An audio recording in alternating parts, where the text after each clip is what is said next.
आपण मला वाटतं एक 54 पर्यंत आलो होतो.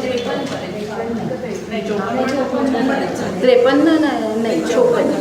हे जाणून म्हणितले देवे पार्था परिस तू आहासी बरवे, या कृष्णाची या संतोषा सवे येरू सुखाचा जाहला, असं इथपर्यंत आलो होतो आपण. आता जे पाहिलं त्याचा अगदी थोडक्यामध्ये उल्लेख असा करायचा, कारण त्याच्याशी आता पुढचा भाग जोडून घ्यायचा आहे. म्हणून की ह्या सगळ्या ह्याच्यामध्ये विवेचनामध्ये मी सतत सांगत आलेले की हे सगळं जो गीतेतला आणि ज्ञानेश्वरीतला हा जो संबंध भाग आहे, ह्याच्यामध्ये काय आहे तर परमात्मा या विश्वामध्ये कसा अवतरित नाही पण कसा प्रकट होतो. अवतार ही कल्पना वेगळी, पण तो प्रकट कसा होतो हे ह्या सर्वामध्ये सांगितलेलं आहे. हे विश्व कसं निर्माण होतं इथपासून सांगितलं आहे. कर्म ज्याला म्हणतात की विश्व, की एकोम बहुश्याम अशी जी काही त्याला एक संकल्प त्याच्या मनामध्ये निर्माण झाला आणि त्या संकल्पातून त्यांनी पुढे संपूर्ण सृष्टी निर्माण केली की त्याला विविध स्वरूपामध्ये स्वतःलाच पाहायचं. हे लक्षात घ्या, हा त्यातला महत्त्वाचा भाग आहे.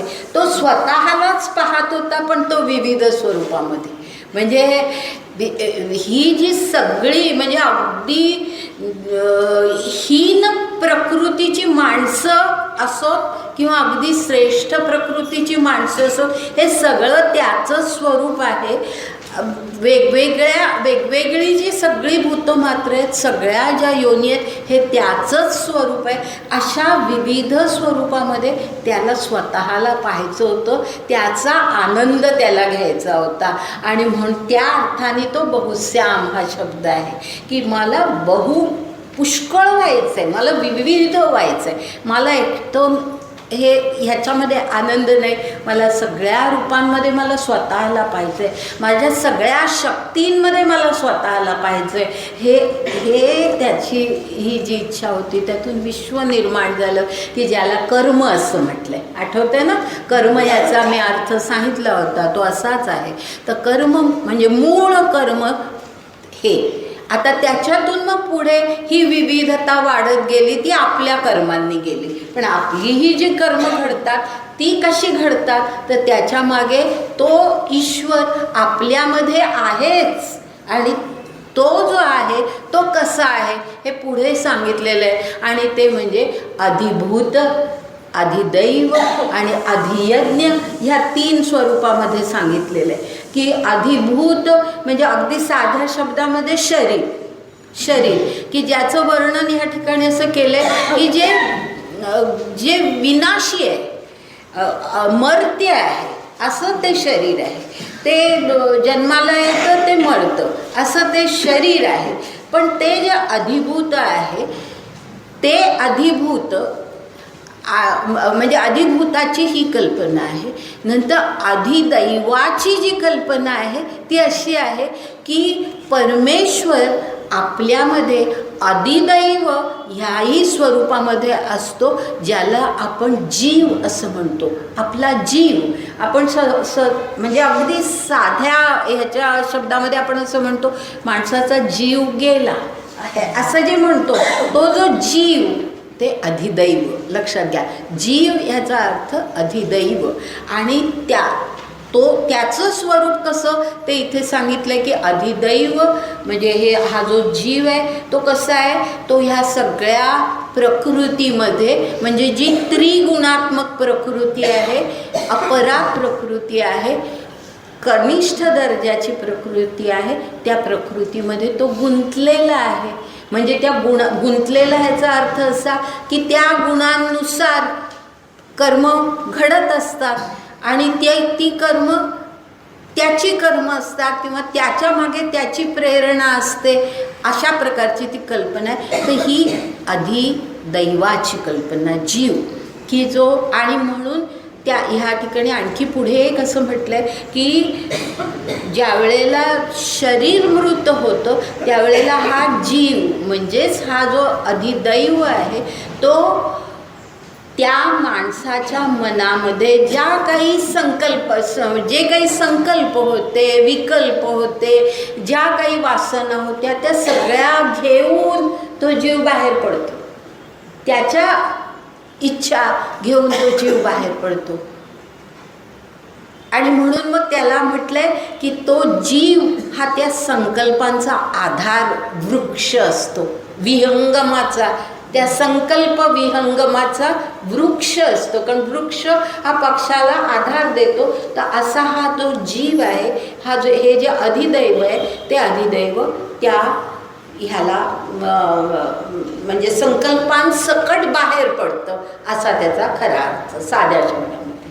आणि मग अर्थातच आपण जे म्हणतो की तो जीव मग पुन्हा पुढच्या, तो आत्मा पुढे दुसऱ्या शरीरामध्ये जेव्हा जातो तेव्हा त्या संकल्पांसह जातो आणि त्या प्रकारे त्याला मग तशा प्रकारची गती प्राप्त होते. आता हे अधिदैव झालं. म्हणजे अधिदैव आणि त्याच्यानंतर मग अधियज्ञ. तर अधियज्ञाला ह्या ठिकाणी अधियज्ञाचं वर्णन करताना मी असं म्हटलेलं आहे भगवंतानी. तो अधियज्ञ तो मी असं म्हटलंय, म्हणजे तो मी ईश्वर, तो मी परमेश्वर असं त्यांनी म्हटलेलं आहे. बरोबर आहे ना, की तो मी आहे. आणि म्हणजे काय, तर जे खरं परमेश्वराचं शुद्ध स्वरूप जे आहे ते शुद्ध स्वरूप हे त्याचं शुद्ध स्वरूप म्हणजेच अधियज्ञ. परमेश्वराचं आपल्यामध्ये असलेलं शुद्ध स्वरूप म्हणजे अधियज्ञ, की जो आपण पुरुष या कल्पनेमध्ये अक्षर पुरुष म्हणून पाहिला. बरोबर आहे ना, अक्षर पुरुष, क्षर पुरुष हा आपण भेद केला होता. आणि मी 1-2 तासांपूर्वी पुन्हा एकदा मी वर्गामध्ये त्या सगळ्या कल्पना सांगितल्या होत्या, आठवत असतील तुम्हाला. तर हा जो अक्षर पुरुष, क्षर होणं ह्याचा अर्थ परिवर्तित होणं, बदलणं, त्याचा अस्त होणं, हे सगळं त्याच्यामध्ये येतं. म्हणजे जो आज आहे तो उद्या नाही, किंवा आज जसा आहे तसा तो उद्या नाही, हे जे आपलं स्वरूप असतं ते सगळं बदलणारं स्वरूप असतं. पण हा जो अधियज्ञ असतो त्याचं स्वरूप बदलत नाही, कारण तो परमेश्वर, शुद्ध परमेश्वर आहे आणि त्यामुळे त्याचं स्वरूप कधी बदलत नाही. आणि हे 3 गोष्टी सांगून नंतर पहा असं म्हटलेलं आहे. कुठे आहे मला आठवत नाही, पण मग असं म्हटलेलं आहे की खरं म्हणजे अशा प्रकारचा उल्लेख आहे, तुम्हाला आठवेल मी सांगितल्यानंतर, की खरं म्हणजे अधिभूत आणि अधिदैव हे सुद्धा मीच आहे असं म्हटलेलं आहे ना. गेल्या तासाला आपण पाहिलं की अधिभूत आणि अधिदैव हे सुद्धा मीच आहे, माझंच स्वरूप आहे. पण मग काय होतं, मग त्यांनी त्याला उपमा दिली की सोन्यामध्ये हीन मिसळलं की जसं ते अशुद्ध होतं, पण मूळ सोनं तर मूळ सोनंच राहतं ना. आपण जर हीन काढून टाकलं तर मग मूळ सोनं आपल्याला हातात येतं. याचा अर्थ मूळ जे स्वरूप आहे ते खरं म्हणजे बदलत नाही, पण वावरताना काय होतं की म्हणजे जसा अलंकार बनवला की तो 22 कॅरेटचा असतो, 18 कॅरेटचा असतो, 14 कॅरेटचा असतो. म्हणजे आपलं हीन स्वरूप ते अशा प्रकारचं असतं की त्याच्यामध्ये थोडं हीन मिसळलेलं. आणि म्हणून म्हणजे ते खरं म्हणजे ईश्वराचं स्वरूप. अधिदैव काय, अधिभूत काय, हे सुद्धा ईश्वरच. कारण अधिभूत आपलं शरीरसुद्धा ईश्वरच. कारण ह्या विश्वातली कोणतीही गोष्ट अशी नाही की जे ईश्वर नाही. सगळं जे काही आहे ते ईश्वर आहे आणि सगळं जे काही घडतं ते ईश्वर योजनेनुसार घडतं. हीच तर मुळे गीतेतली फार महत्त्वाची कल्पना आहे. तर त्यामुळे अधिभूत म्हणजे आपलं शरीर हे सुद्धा ईश्वरच आणि तो अधिदैव म्हणजे क्षर आत्मा हा सुद्धा ईश्वरच. फक्त तो थोड्या कनिष्ठ स्थितीमध्ये वावरतो, जगतो, ही परिस्थिती आहे. आणि अधियज्ञ हे मात्र मूळ स्वरूप परमात्म्याचं शुद्ध स्वरूप इथपर्यंत आपण पाहिलं आहे. आणि हे जे शुद्ध स्वरूप आहे हे आपल्याला म्हणजे हे सगळं कळतं कसं तर ज्ञानाने कळतं. असं ज्ञानाग्नी असा शब्द आलेला आहे पहा गेल्या तासाला. ज्ञानाग्नी म्हणजे तो ज्ञानाग्नी पेटवायचा आहे आणि त्या ज्ञानाग्नीमध्ये काय घालायचं तर आपल्या वासना, आपल्यातला अहंकार, की जो अहंकार आपल्याला इतरांपासून वेगळं करतो. बरोबर आहे ना. आपल्यामध्ये जेव्हा अहम असतो, मी म्हणून मला ज्या वेळेला काही वाटतं, वेगळं वाटतं, की त्याच्यापेक्षा मी वेगळा आहे असं ज्या वेळेला व्यक्तीला वाटतं त्यावेळेला अर्थातच त्याच्यामध्ये अहम असतो. आणि हा जो अहम आहे त्याच्यामुळे मग पुढे मग मी आला की मला आलं, माझं आलं, हे सगळं येतं. म्हणजे मग आपल्याला सगळ्या वासना आणि मग आकांक्षा ह्या अशा प्रकारचं आपलं सगळं जीवन किंवा इंद्रियांच्या विषयांच्या तृप्ती हे सगळं आपलं जीवन घडत जातं.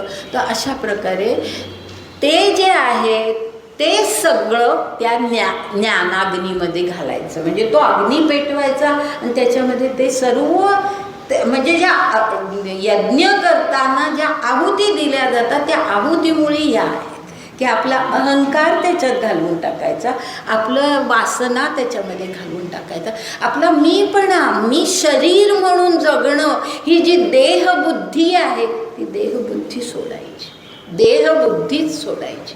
की आपल्यामध्ये ही देहबुद्धी आहे म्हणून अनेक गोष्टी घडत असतात.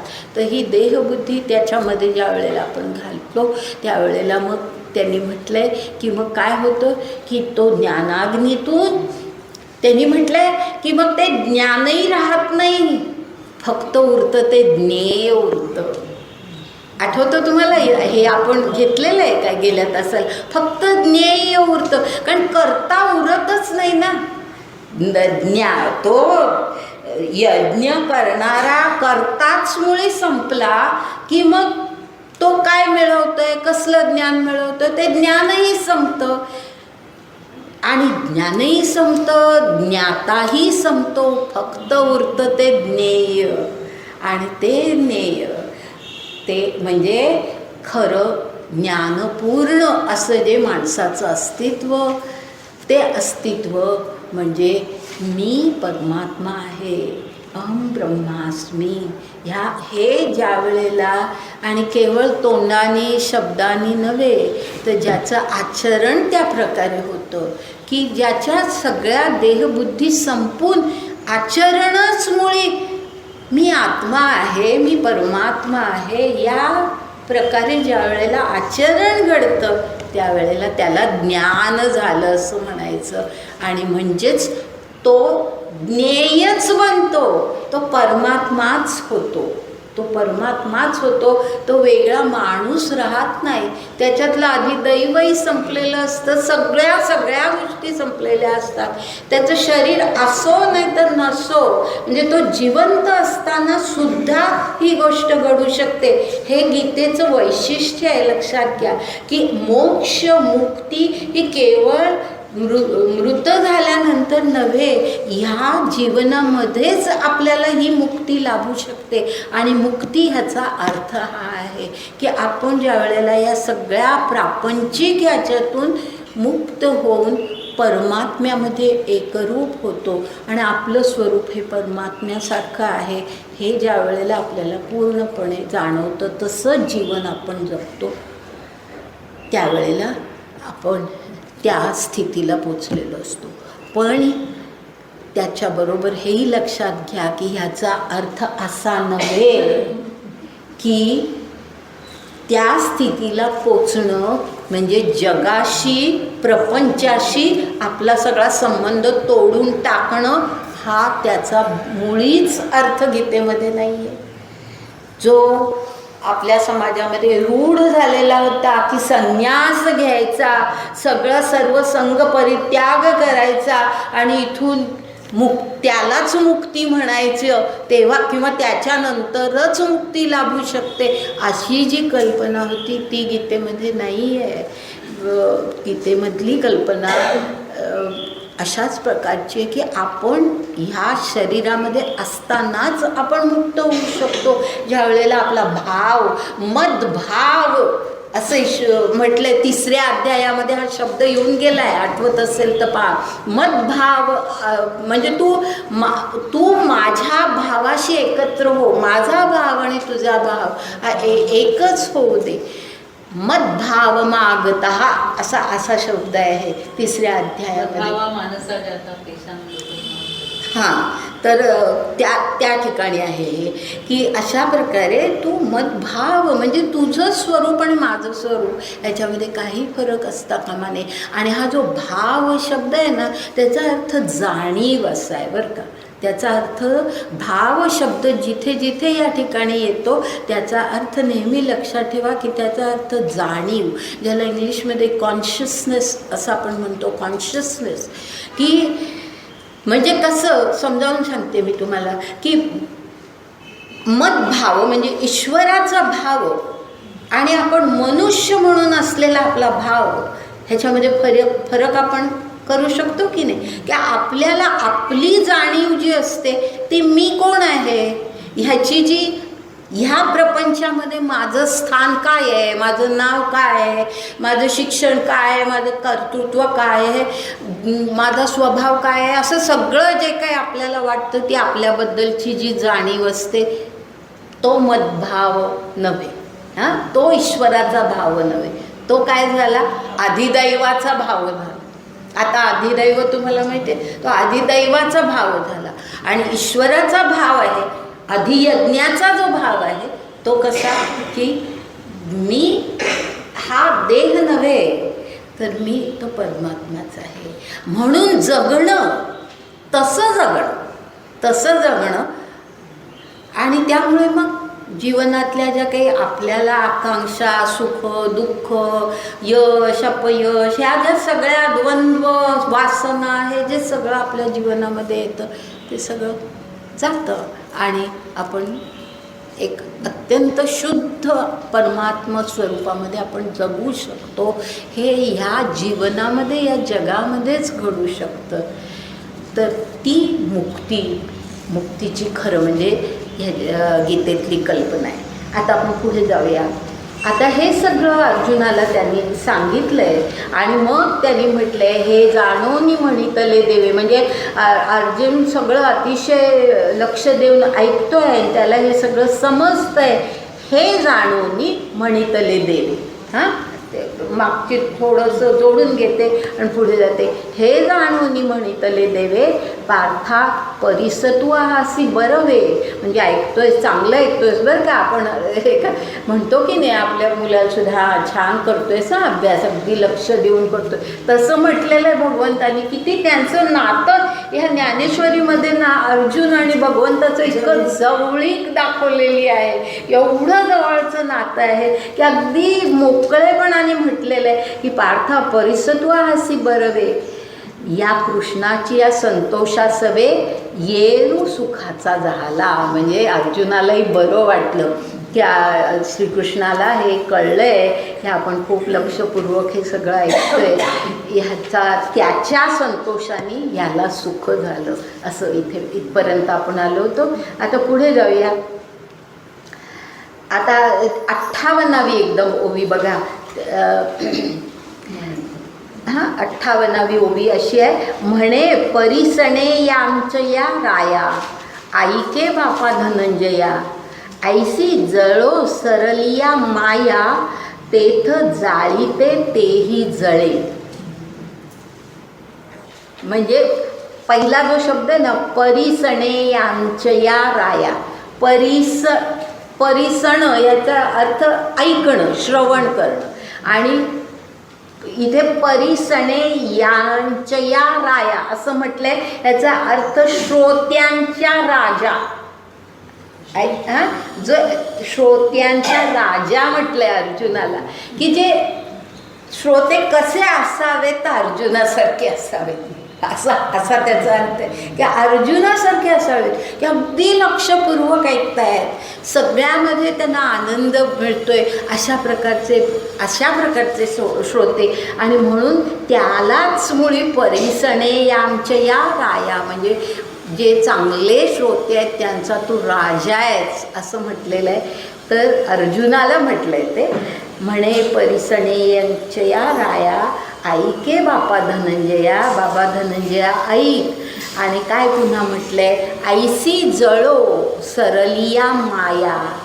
म्हणजे असं एकदा ज्ञान झालं की त्या ज्ञानाने माया ह्याचा अर्थ या ठिकाणी अज्ञान.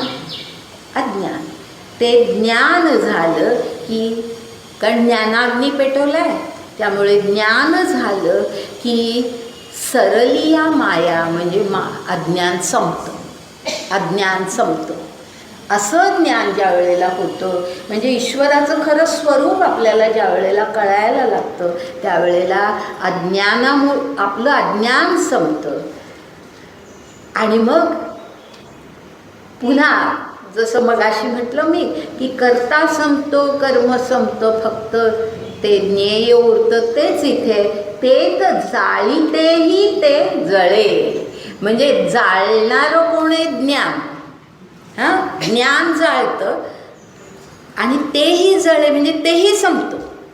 कारण ज्ञानाची अवस्थाच संपते, करताच संपतो, मग ज्ञान तरी कुठून, म्हणजे ज्ञानाच्याही आपण पुढे गेलो, आता त्याच्याही पुढे गेलो, आपण आता ईश्वरच झालो, अशा प्रकारची परिस्थिती. तर तेही जळे असं म्हटलंय. आता पुढे जात आहे.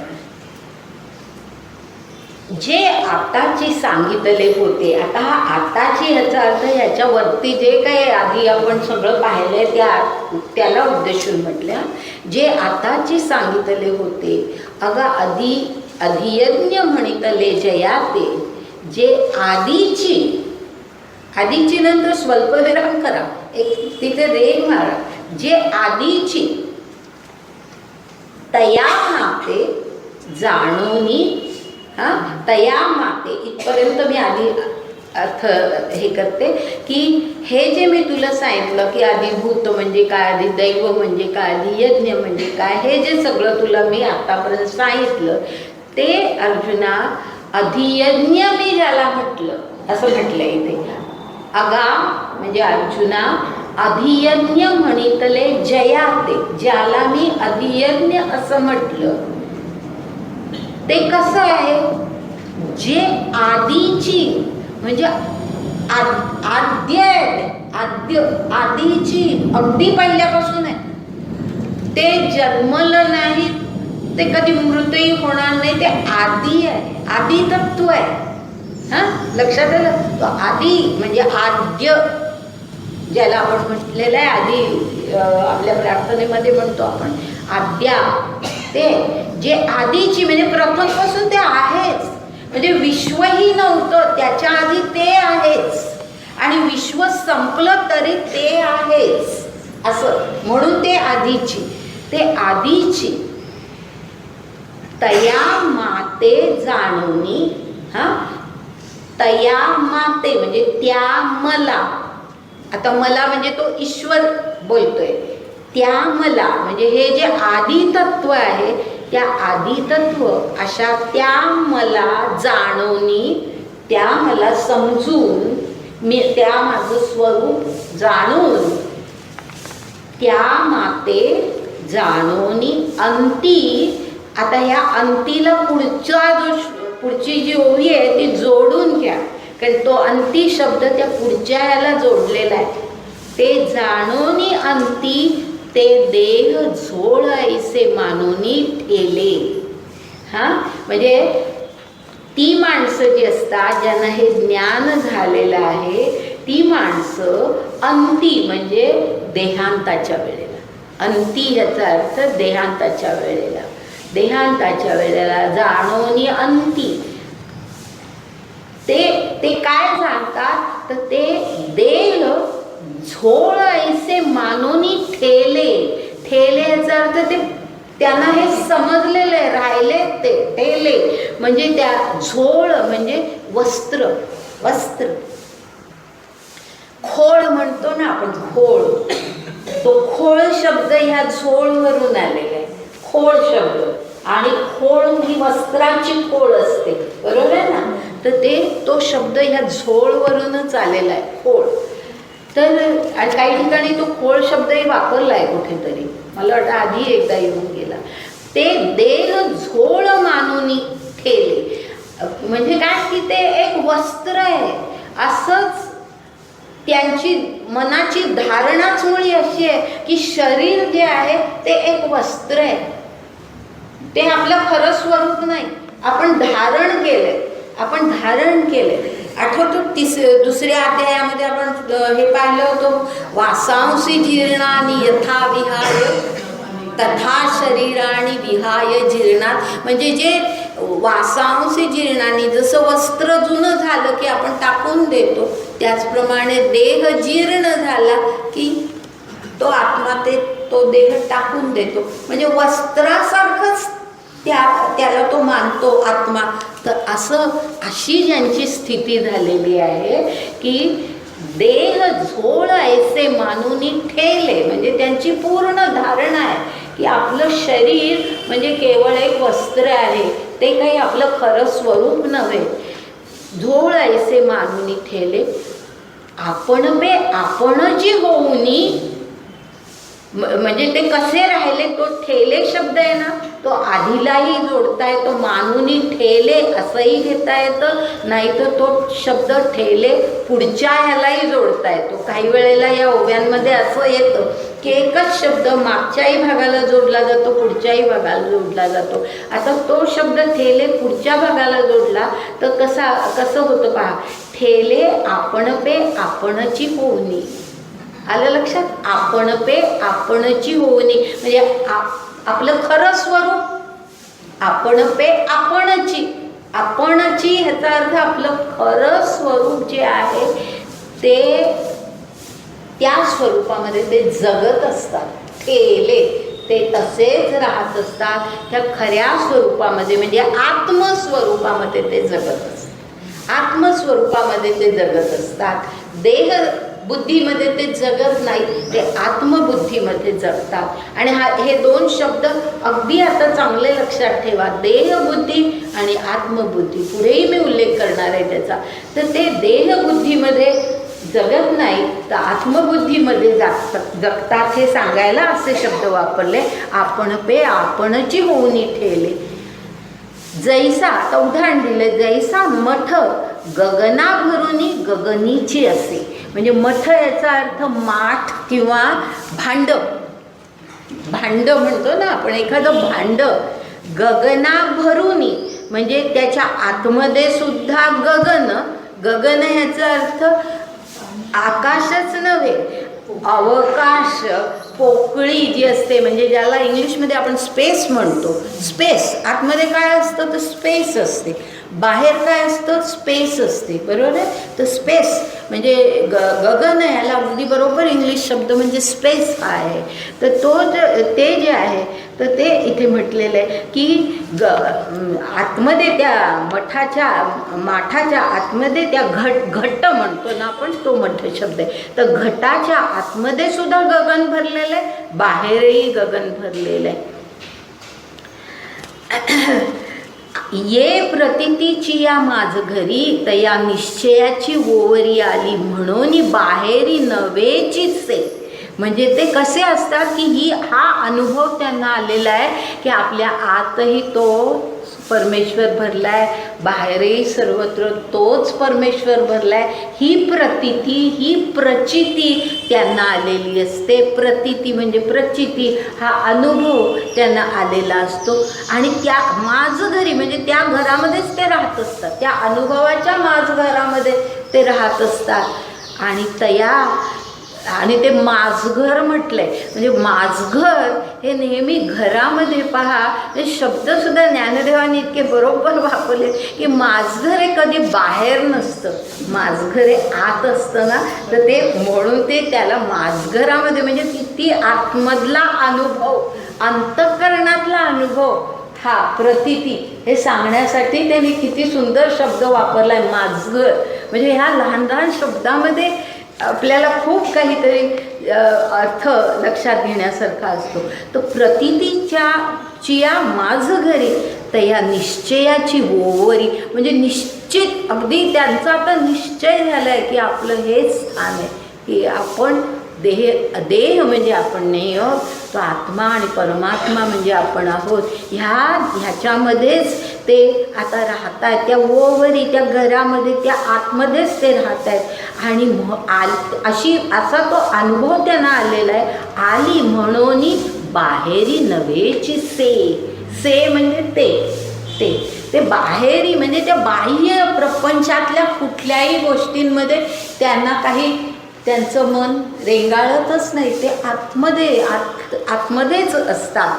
अंतर्मुख ज्याला म्हणतो आपण, पूर्णतः ते अंतर्मुख जीवन जगत असतात. आणि पुढे मग ऐसे सबाह्य ऐक्य संचले. सबाह्य हा शब्दही तसाच आहे पहा, सबाह्य म्हणजे आत बाहेर, सबाह्य म्हणजे आत आणि बाहेर, सबाह्य ऐक्य संचले म्हणजे आतमध्येही परमेश्वराची अनुभूती आणि बाहेरही जे काही दिसतंय तर परमेश्वरच आहे ही अनुभूती. म्हणजे बाहेरही परमेश्वर, आतही परमेश्वर, सबाह्य ऐक्य. आणि तो मीच आहे, ते माझंच स्वरूप आहे. तो परमेश्वर बाहेरचाही मीच आहे, आतलाही मीच आहे. सबाह्य ऐक्य संचले मीची होऊनी असता रचिले. म्हणजे असं सगळं त्यांनी, सगळी त्यांचं जीवनाची सगळी रचनाच मुळी अशी झालेली आहे. म्हणजे मीची म्हणजे भगवंत म्हणतोय, हा भगवंत ईश्वर म्हणतोय की मीची होऊनी असता रचिले. म्हणजे ते मीच होऊन त्यांनी ही सगळी आतली आणि बाहेरची सगळी योजना केलेली आहे. म्हणजे सगळीकडे पाहण्याची दृष्टी ही अशी आहे त्यांची की मीच होऊन म्हणजे परमेश्वरच त्यांना सर्वत्र दिसतो. मीची होऊनी असता रचिले. आणि मग पहा की वेगळे शब्द वापरले, पण मग कसं वापरले आहेत शब्द, बाहेरी म्हणजे आता त्यांचा अंतकाळाबद्दल बोलतायत ना, खरं या ठिकाणी देहांताबद्दल बोलतायत.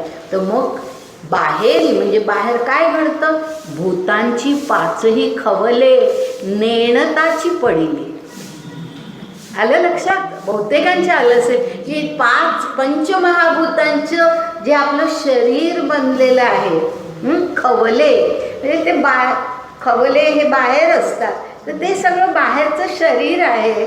तर ते जे सगळं शरीर आहे पंचमहाभूतांनी ते पडलं. आणि ते कसं पडलं, नेणताची म्हणजे कळलंच नाही, त्या माणसाला जाणवलंच नाही आपला देहांत होतोय हे न जाणवताच देह सोडला आत्म्याने.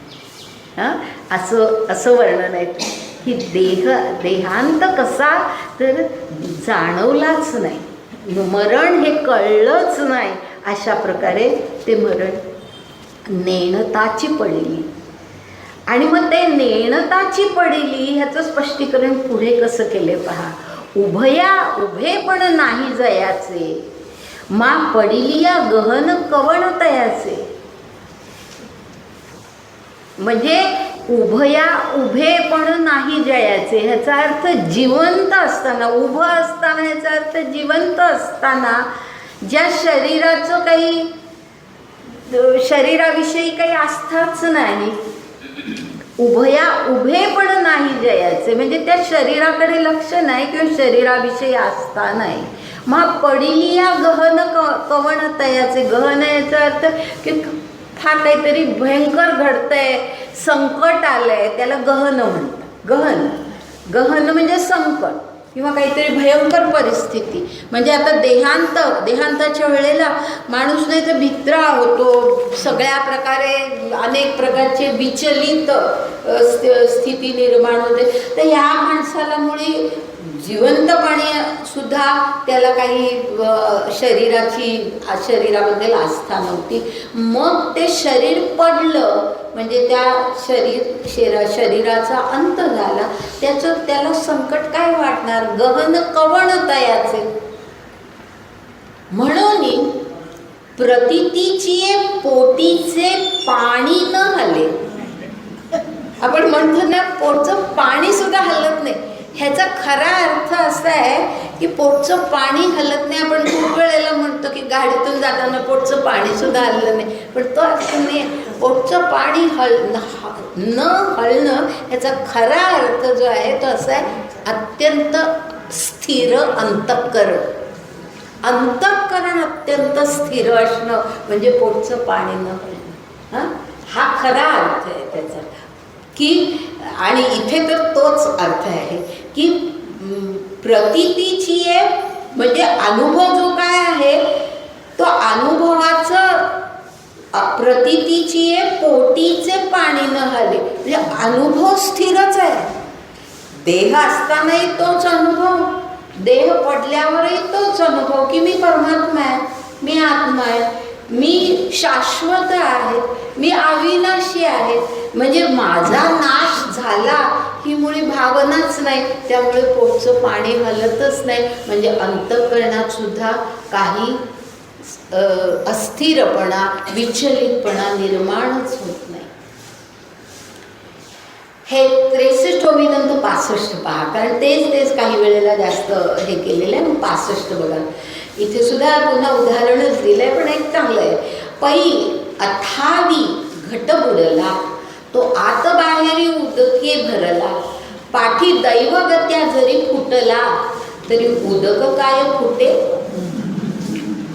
किती सुंदर शब्द वापरतात, म्हणून मी ते उदाहरण घेतलं. अथावी याचा अर्थ अथांग पाण्यामध्ये, अथांग पाण्यामध्ये. पै, अरे बाबा, म्हणजे पै हा शब्द ना असा, अरे अर्जुना बाबा, अथांग पाण्यामध्ये जो घट बुडलेला आहे तो आत आणि बाहेर पाण्याने भरलेलाच आहे. मग पाठी म्हणजे मग दैवगत्या जरी फुटला, समजा काहीतरी कारण झालं आणि तो घट फुटला, तरी उदक काय फुटे, कारण आतलं पाणी ते बाहेरच गेलं, म्हणजे उदक तसंच राहिलं. म्हणजे ते त्याचा जो आत्मा आहे तो परमात्माच आहे, तो फक्त या शरीरातून बाहेर पडला आणि तो त्याचा काही विनाश झालाच नाही, म्हणून उदक फुटलं नाही. असा हे उदाहरण त्यांनी दिलेलं आहे की तरी उदक काय फुटे, तर उदक काही फुटत नाही, पाणी काही फुटत नाही. त्याने आणखी एक उदाहरण आहे पण ते घेत नाही, पुढे जाऊ आपण. 67 तैसा आकारू हा आहाच भ्रंशे. तैसा आकारू हा आहाच भ्रंशे, वाचनी वस्तू जे ते साचलीची असे, तैची बुद्धी झाली विसकुसे कैसेने आता. म्हणजे हा जो आकारू म्हणजे शरीर, हे जे शरीर आहे ते मर्त्यच आहे, ते मर्त्यच आहे. हाच भ्रंशे म्हणजे ते कधीतरी अंत त्याचा होणारच आहे, तर तो त्याचा अंत झाला. भ्रंशे म्हणजे त्याचा अंत झाला, त्या शरीराचा अंत झाला. वाचून म्हणजे तो झाला अंत, शरीराचा अंत झाला. तरी वाचून याचा अर्थ तरी वस्तू ते साचिलीची असे, म्हणजे त्या वस्तू म्हणजे आत्मवस्तू, आत्मतत्व, परमात्मतत्व जे परमात्म्याचं स्वरूप आतमध्ये आहे ती साचिलीची असे, म्हणजे ते आतमध्ये आहेच. ते म्हणजे शरीर गेलं तरी ते शाश्वत आहे, ते तत्व शाश्वत आहे, ते आतमध्ये जे होतं ते तसंच राहिलेलं आहे. तेची बुद्धी अशी ज्याची बुद्धी झालेली असते, तेची बुद्धी जालिया, ह्याचा अर्थ अशी बुद्धी ज्याची जालिया म्हणजे जन्मली, खरं उदय पावली अशी. झाली म्हणजे झाली नव्हे. आपण मराठीमध्ये अशी ज्याची बुद्धी झाली असं आपण म्हणतो, पण तो शब्द तिथे नाही आहे. झाली ह्याचा अर्थ ज आहे तिथे, जन्मणे, ह्याचा अर्थ उदय पावणे. अशी ज्याची, कारण ही बुद्धी उदय पावलेली म्हणजे तो आपल्या अधियज्ञ स्वरूपामध्येच त्याला देहांत आलेला आहे. तर तो अशी ज्याची बुद्धी झालिया म्हणजे ज्याची अशी बुद्धी उदय पावलेली आहे. विसकुसे कैसेनी आता, विसकुसे म्हणजे विचलित होणं, विचलित होणं. आता देहांताच्या वेळेला तो कशाला विचलित होईल? ज्याची बुद्धी अशीच झालेली आहे की हे शरीर म्हणजे मी नव्हे, ह्याची अशीच ज्याची बुद्धी झालेली आहे तो माणूस विसकुसे कैसेनी आता म्हणजे तो कशाला आता विचलित होईल देहांताच्या वेळेला. म्हणून आता ह्याच्या पुढचा भाग जो आहे ना तो फार महत्त्वाचा भाग आहे. हा महत्त्वाचा म्हणजे तिथे एक फार सुंदर सगळा विचार गीतेतला भगवंतांनी सांगितलेला आहे. म्हणून आणि अर्जुनाला ते सांगतायत, पण ते आपल्याला सगळ्यांना आहे. म्हणून यापरी माते अंतकाळी जाणत साते, जे मोकलिती देहाते ते मीची होती. मोकलिती ह्याचा अर्थ जे देह सोडतात. हां, मोकलिती देहाते ते मीची होती म्हणजे देह त्यांचा ते सोडतात पण ते मीच होतात. असे कोण असतात? तर माते अंतकाळी जाणत साते. माते म्हणजे ईश्वर म्हणतोय की जे माझी आठवण अंतकाळी आपल्या अंतःकरणामध्ये ठेवतात. म्हणजे जे सामान्य माणूस करू शकत नाही. सामान्य माणसाच्या मनामध्ये सगळ्या आपल्या प्रपंचाविषयीच्या सगळ्या गोष्टी त्याच्या मनामध्ये असतात. परंतु हा जो माणूस आहे हा ज्ञानी आहे आणि तो मग त्याची परिस्थिती कशी की तो अंतकाळी माझीच जाणीव ठेवतो. कारण त्याच्या अंतःकरणामध्ये फक्त मीच असतो, पहिल्यापासून मीच असतो. तर अंतकाळी तो जाणीव माझीच ठेवतो. म्हणजे पहा, अर्जुनाने, आता आपण अर्जुनाच्या शेवटच्या प्रश्नाकडे आलो.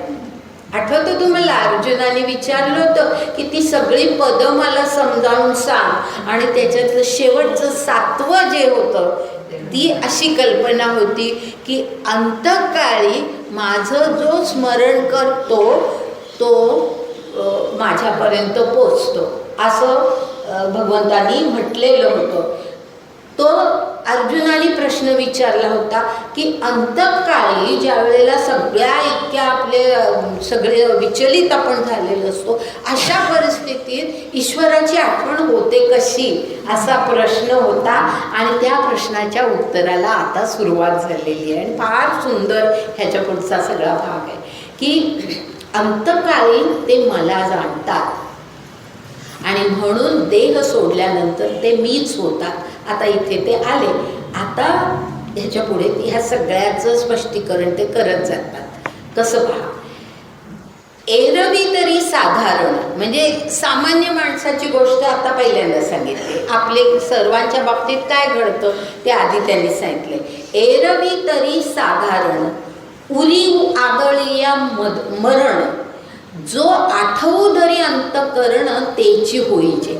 म्हणजे काय होतं ह्या ठिकाणी काय म्हटलंय की साधारणपणे आपण ज्या वेळेला मृत होतो, लक्षात घ्या हा फार एक वेगळ्या प्रकारचा विचार आहे की साधारणपणे ज्या वेळेला अगदी देहांताची वेळ आलेली असते त्यावेळेला आदळलिया मरण म्हटलंय. म्हणजे ज्या वेळेला अगदी आलाय, देहांत ठेपलाय, मरण आता आपण मरतोय हे कळलंय माणसाला, तो जो क्षण असतो ती जी वेळ असते त्यावेळेला काय असतं की आपल्या मनामध्ये जे काही विचार येतात, जे विचार येतात मग आता काय विचार यावे ह्याच्याबद्दल आत्ता बोलत नाही येत ते, फक्त जे विचार आपल्या मनामध्ये येतात.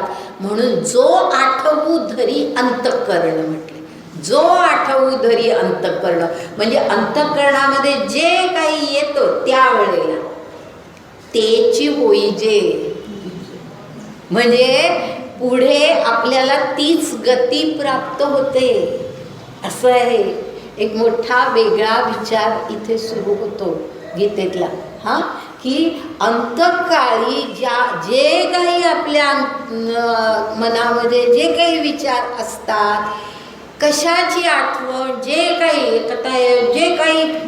घडतंय किंवा कोणाबद्दलचा भयंकर राग, कोणाबद्दलचं भयंकर प्रेम, काही असू शकतं, जे काही मनामध्ये असतं त्यानुसार आपल्याला पुढची गती प्राप्त होते, असा हा विचार आहे. आणि आता हा विचार पुढे आणखी कसा मांडलेला आहे पहा. आता मी ही 69वी ओवी आहे. आता त्यानंतर मधल्या 1-2 सोडते, त्यानंतर 72वी ओवी घेते.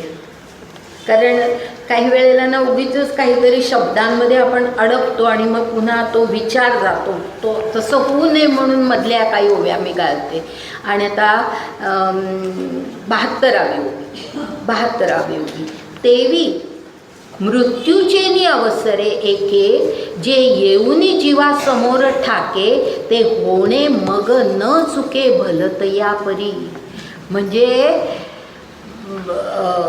हे जे आहे की मृत्यूच्या, पुन्हा तोच विचार आहे, कारण मध्ये काही गोष्टी इतर सांगितल्या म्हणून त्यांनी पुन्हा तो विचार मांडला की मृत्यूच्या वेळेला जे काही आपल्या जीवासमोर, म्हणजे आपल्या त्या आत्म्यासमोर, म्हणजे त्याच्या एकूण आपल्या मनामध्ये, आपल्या अंतःकरणामध्ये जे काही विचार असतात ते होणे मग न चुके भलतया परी. वाटेल ते झालं तरी, भलतया परी म्हणजे वाटेल ते झालं तरी ते होणे न चुके.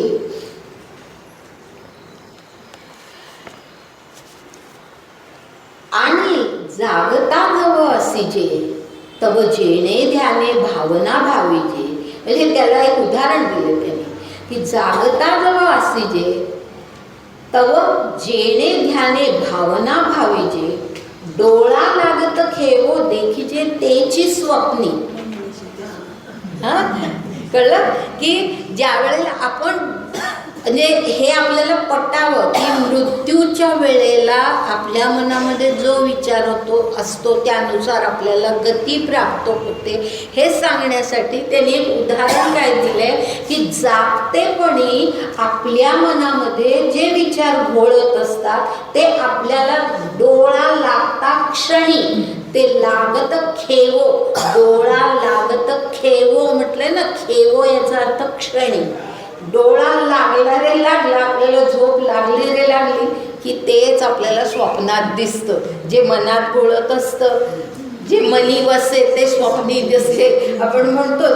तर ते तसं ते उदाहरण देऊन त्यांनी हे सांगण्याचा प्रयत्न केलाय की जे मृत्यूच्या वेळेला मनामध्ये विचार असतात त्यानुसार आपल्याला गती प्राप्त होते. पण हा इतका लहानसा थोडक्यातला विचार नाही आहे, हा विचार फार सखोल आहे आणि त्याच्यात खूप विस्तार आणखीन आहे. तो आता आपण पुढे पाहतो. मला साधारण 5:15 मला आठवण करा, आणि 15 मिनिटं. आता पुढे जे आहे ना ते ओव्याच घेते मी की म्हणून, म्हणजे आता जे म्हटलं ना त्यांनी की मरणाच्या वेळेला जे विचार मनामध्ये असतात तशीच पुढे गती प्राप्त होते, हे सांगून मग पुढे काय म्हणतात, म्हणून सदा स्मरावे मातेची तुवा. आलं लक्षात? सदा स्मरावे म्हणजे अर्जुना नेहमी माझं स्मरण तुझ्या अंतःकरणामध्ये राहू दे. सतत माझं स्मरण तुझ्या अंतःकरण. हा विचार आता पुढे फार महत्वाचा आहे की सतत हा जो शब्द आहे ना ह्याला फार महत्व आहे की सदा स्मरावे मातेची तुवा. सतत तुझ्या मनामध्ये माझं स्मरण राहू दे.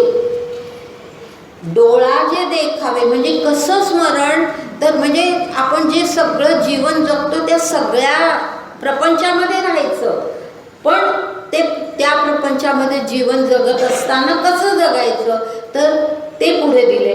डोळा जे देखावे का कानी हन ऐकावे, मनी जे भावावे बोलावे वाचे. आलं लक्षात? म्हणजे सगळी आपली ज्ञानेंद्रिय आहेत ना, ज्ञानेंद्रियच आहेत की नाही, डोळे कान हे सगळं. तर ते आणि मन हे सुद्धा इंद्रिय. तर मनामध्ये सुद्धा जो भाव असतो आणि जो वाचेमध्ये आपण जे काही बोलतो त्या सर्वामध्ये ईश्वर असावा. म्हणजे ह्याचा अर्थ ईश्वर असावा, याचा अर्थ आपण काही बोलू नये, नुसतं ईश्वराचं नाव घेत राहावं असा ह्याचा अर्थ नव्हे. पण ईश्वराचं स्मरण आहे. ईश्वरी म्हणजे ते नाव आपल्या नसेल तरी तोंडामध्ये, तरी सुद्धा ते स्मरण आपल्या मनामध्ये असलं पाहिजे. जे आपण करतो, जे आपण पाहतो, जे आपण अरे हे सगळं जे काही आता हिमालयामध्ये गेलं, काय प्रचंड सुंदर. खरंच आता जे कोणी नैनितालला जाऊन आले, काय हिमालय असं काही आपल्याला वाटतं की कुठे आहोत आपण, कुठल्या जगामध्ये आहोत असं वाटतं. इतकं भव्य जे हिमालयात किंवा त्या बाजूला जाऊन आले त्यांना तसंच वाटतं. किंवा कन्याकुमारीच्या तिथे असलेला अथांग तो दोन्ही बाजूनी असलेला सगळा सागर पाहायला आपण सगळं विसरू शकतो. हे जे सगळं आपण जे पाहतो, डोळ्याने आपण पाहतो, आपले डोळे काम करत असतात. अरे पण हे सगळं ईश्वरच आहे, हे ईश्वराचं ऐश्वर्य आहे. त्यांनी हा ऐश्वर्य शब्द हा 11व्या अध्यायामध्ये वापरलेला आहे. जेव्हा आपण 11वा अध्याय शिकू त्यावेळेला तो येईल की अर्जुनाला म्हटलंय की माझं हे सगळं ऐश्वर्य बघ. जेव्हा तो विश्वदर्शन देतो त्याला, ते विश्वदर्शन हे सगळं जे विश्व आहे ना, हे माझं ऐश्वर्य होतं, हे माझं सगळं ऐश्वर्य आहे. आणि खरोखर त्या भावनेने आपण जर पाहिलं ना, काय सुंदर भाव मनामध्ये येतो.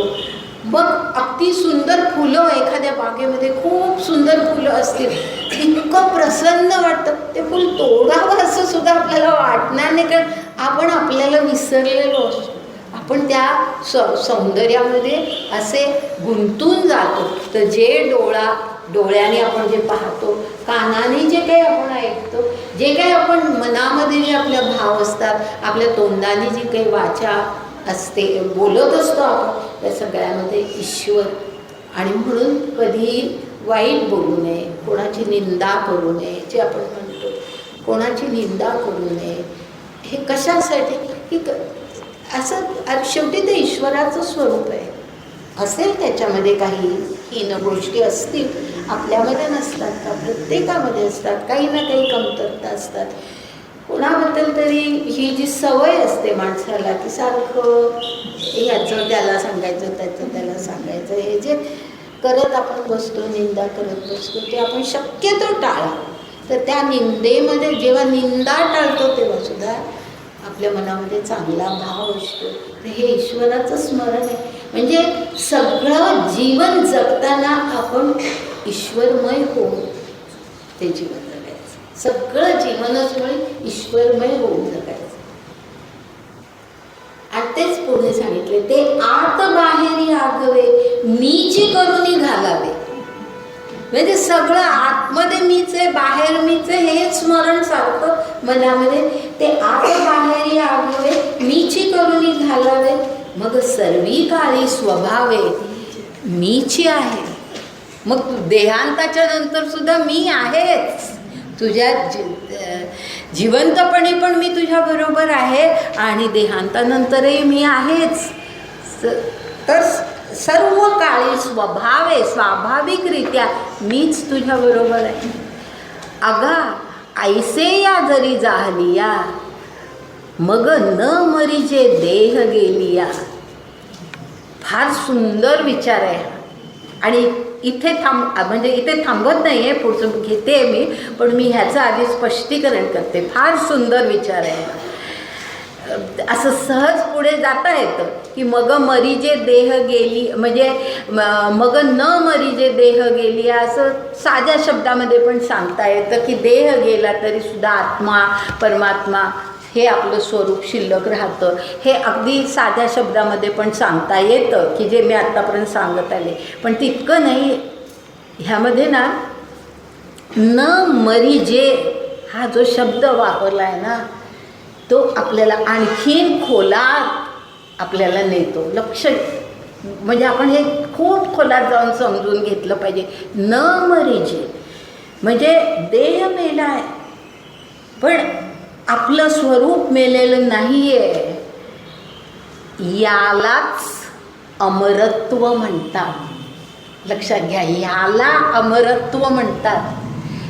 अमर होणं म्हणजे देह कायम अस्तित्वात राहणं नव्हे. असं सगळ्यांचे देह अस्तित्वात राहिले तर पृथ्वी पुरणार नाही आपल्याला. तर देह जाणारच, कारण तो मर्त्यच आहे, तो कधीतरी जाणारच. पण आपलं स्वरूप जे आहे ते अमर आहे, कारण ते आत्मस्वरूप आहे, ते परमात्म स्वरूप आहे की जे शाश्वतच आहे, ते अमर आहे. आणि हे अमरत्व, हे अमरत्व. आणि ह्याचा मी मुद्दाम उल्लेख जास्तीयाने करते की हा म्हणजे अमरत्वाचा हा अर्थ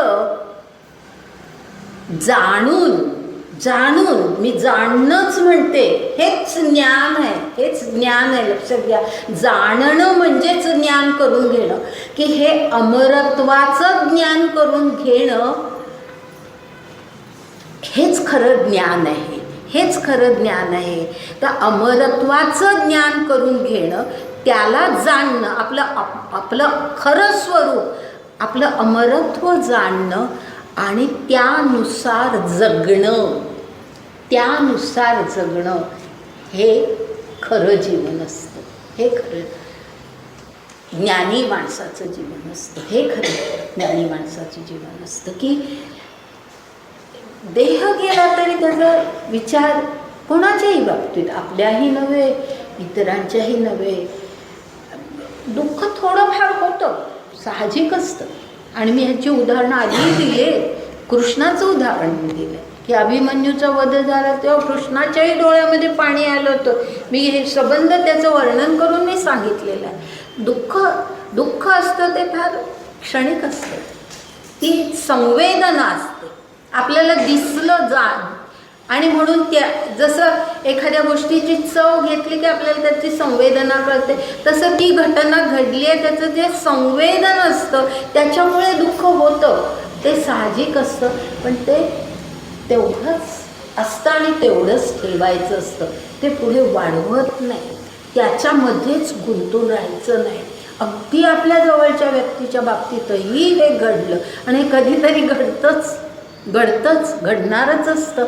तर हे सगळं घडलं तरीसुद्धा आपण ही जाणीव ठेवायची की ठीक आहे, हे शरीर मर्त्यच होतं, ते कधीतरी मरणारच होतं, पण त्यांचं खरं जे स्वरूप आहे ते स्वरूप अमर आहे. ही अमरत्वाची जाणीव आहे, ही अमरत्वाची जाणीव आहे.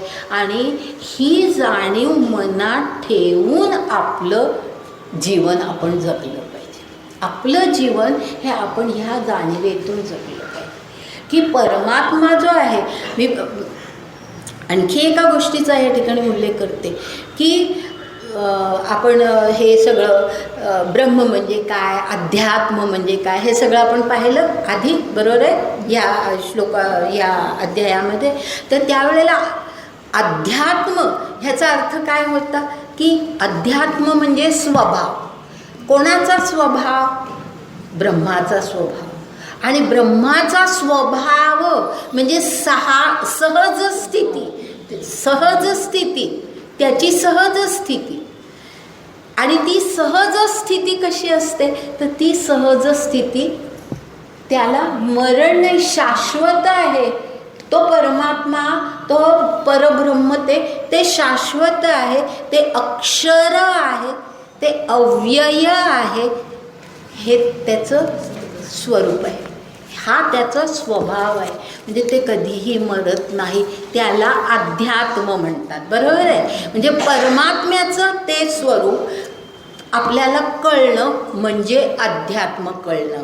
आणि त्याचबरोबर आपलंही हे शाश्वत स्वरूप म्हणजे आपण आत्मा आहोत आणि त्यामुळे आपण अमरत्व हे आपल्याला साध्य होऊ शकतं हे आपल्याला माहिती असणं आणि त्यानुसार जीवन जगणं म्हणजे आध्यात्मिक जीवन जगणं. म्हणजे आध्यात्मिक जीवन असतं. म्हणजे आपण जे म्हणतो की आम्ही अध्यात्माच्या मार्गाला लागलो, तो अध्यात्म अगदी जरूर लागावं त्या मार्गाला. फार सुंदर मार्ग आहे. आणि आपल्या ह्या साधारण ह्या वयामध्ये हे विचार आपल्यामध्ये रुजले पाहिजेत. खरं म्हणजे आधीच रुजले पाहिजेत. संसारसुद्धा फार चांगला होतो अशा मुळे, पण निदान आत्ता तरी ह्या काळात तरी आपल्याला हे मनामध्ये पटले पाहिजे. तर अध्यात्म याचा अर्थ आपल्याला कळलेला आहे की परमात्म्याचं शाश्वत स्वरूप म्हणजे अध्यात्म आणि आपल्या आत्म्याचं शाश्वत स्वरूप म्हणजेही अध्यात्म. आणि आपण जेव्हा म्हणतो की आपण आध्यात्मिक जीवन जगतो त्यावेळेला आपण ह्या जाणीवेनी जीवन जगतो की शरीर मृत झालं तरी सुद्धा आत्मा अमर आहे. आलं लक्षात? तर ही अमरत्वाची कल्पना यामध्ये आहे, ती फार महत्त्वाची आहे आणि ती आपण लक्षात घेतली पाहिजे. म्हणजे त्यांनी अगदी एवढ्याच शब्दात मग न मरिजे देहे गेलिया एवढंच म्हटलं आहे. पण न मरिजे म्हणजे काय? तर ते न मरिजे म्हणजे हे अमरत्व. हे अमरत्व की देह गेला पण आत्मा आहे. आणि म्हणून मग पुढे पहा काय सुंदर अर्जुनाला म्हटलेलं आहे. म्हणजे अर्जुनाला म्हटले, अरे बाबा अर्जुना, संग्रामू केलिया भय काय तुझं? आलं लक्षात? आता त्याच्याशी त्या अमरत्वाशी हे आपण जोडून घ्यायचं, तेव्हा आपल्याला गीता कळते. आलं लक्षात? की संग्राम केल्या अर्जुनाला संग्रामाचं भय वाटतंय. कारण का? की त्या संग्राम आपण हा केला की सगळे आपले हे ज्येष्ठ सगळे भीष्म द्रोण ह्यांचा वध होणार आहे, माझ्या नाही तर कोणाच्या तरी हातून तो वध होणार आहे. आणि असं जर झालं तर मग काय? म्हणून तो अर्जुन म्हणतोय की मी हे युद्ध करणार नाही. हे जे त्यांनी इथून जी सुरुवात गीतेला झाली ते आता इथे भगवंतानी त्याला संग्रामाचं तुला भय काय? अरे ते आत्म्या अमरच आहे. आलं लक्षात? आता आज आपण इथे थांबूया आणि आधी मी एका गोष्टीबद्दल तुमच्याशी बोलते आणि मग नंतर पुढे आपण गुरुपौर्णिमेचं. तर आज मी वेगळ्या प्रकारची न्यूज तुम्हाला देते आणि